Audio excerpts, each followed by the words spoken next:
L'invité de ce journal s'est lancé depuis plusieurs semaines dans une grande opération pour convaincre que l'idée de faire pousser du cannabis thérapeutique en Creuse n'est pas une idée fumeuse. Il fallait la faire. Bonsoir Éric Correa, vous êtes président de l'Agglo du Grand Guéret.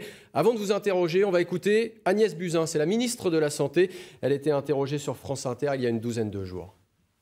Aujourd'hui, j'ai demandé aux différentes institutions qui évaluent les médicaments de me faire remonter l'état des connaissances sur le sujet, parce qu'il n'y a aucune raison d'exclure, sous prétexte que c'est du cannabis, une molécule qui peut être intéressante pour le traitement de certaines douleurs très invalidantes. J'ouvre ce débat avec les institutions responsables de ce développement. Éric Correa, les propos de la ministre de la Santé, c'est un bon signal ? Ah oui, excellent signal, parce qu'il y a un mois et demi, la ministre de la Santé était plutôt complètement fermée par rapport à cette proposition.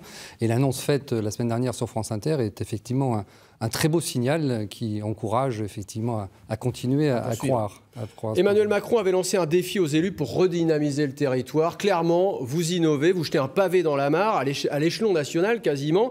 Vous diriez que votre projet est devenu crédible aux yeux des décideurs et de l'opinion publique ? Oui, je pense qu'au fur et à mesure de l'avancée et du développement de ce projet, de l'explication aussi de ce projet, parce qu'il faut faire beaucoup de pédagogie. On a beaucoup décrié le cannabis, qui est du chanvre thérapeutique. Et donc il faut expliquer pourquoi effectivement cette molécule-là que certaines personnes utilisent et pour lesquelles c'est parfois un dernier recours pour calmer un certain nombre de douleurs et en quoi demain elle est indispensable. Quand on fait le comparatif avec un certain nombre de molécules comme la morphine qui est issue de l'opium, j'aimerais savoir pourquoi demain on ne peut pas utiliser des médicaments qui pourraient être issus du cannabis à visée thérapeutique. Alors pour aboutir à voir arriver des pieds de cannabis thérapeutique poussés en Creuse, il va falloir arriver à un consensus médical. Or tout le monde n'est pas sur votre longueur d'onde, y compris parmi les médecins. On est allé au Québec. Et voici ce que dit le professeur Pierre Beaulieu. Ils ont du recul puisqu'au Québec, ils utilisent le cannabis thérapeutique. Il dit « Je ne suis pas persuadé qu'il y a des effets thérapeutiques intéressants. S'il y a quelques indications, elles sont rares et elles ne sont pas de première ligne. » Il ajoute « Le cannabis augmente la tension artérielle. Il peut donner des infarctus.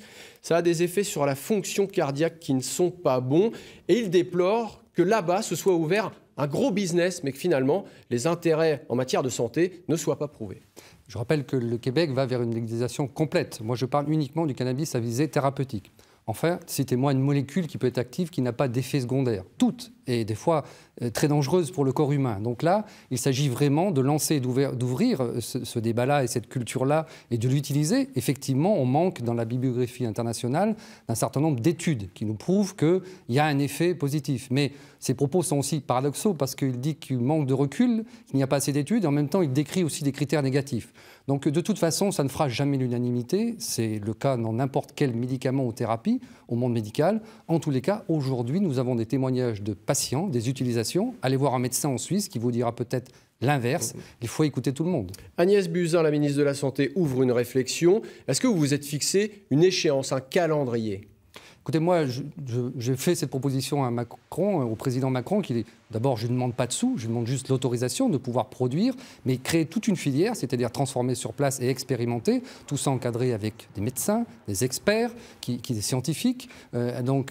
Aujourd'hui, l'emploi se développe ailleurs. Quand on parle du cannabis thérapeutique, il y a celui qui est un petit peu, on va dire, apaisant, et il y a le vrai médicament. Mais ça pourrait être dans combien de temps ? 5 ans, 10 ans ? Ah, si, c'est trop tard. À mon avis, il faut qu'on puisse démarrer dans l'année qui vient ou dans les 2 ans qui viennent. Jean-Baptiste Moreau, député de la Creuse, qui soutient, dit qu'il faut mettre la filière en place dans l'année qui suit. Très bien. Merci Éric Correa d'être venu sur ce plateau. On suivra bien sûr ce dossier avec attention. Merci.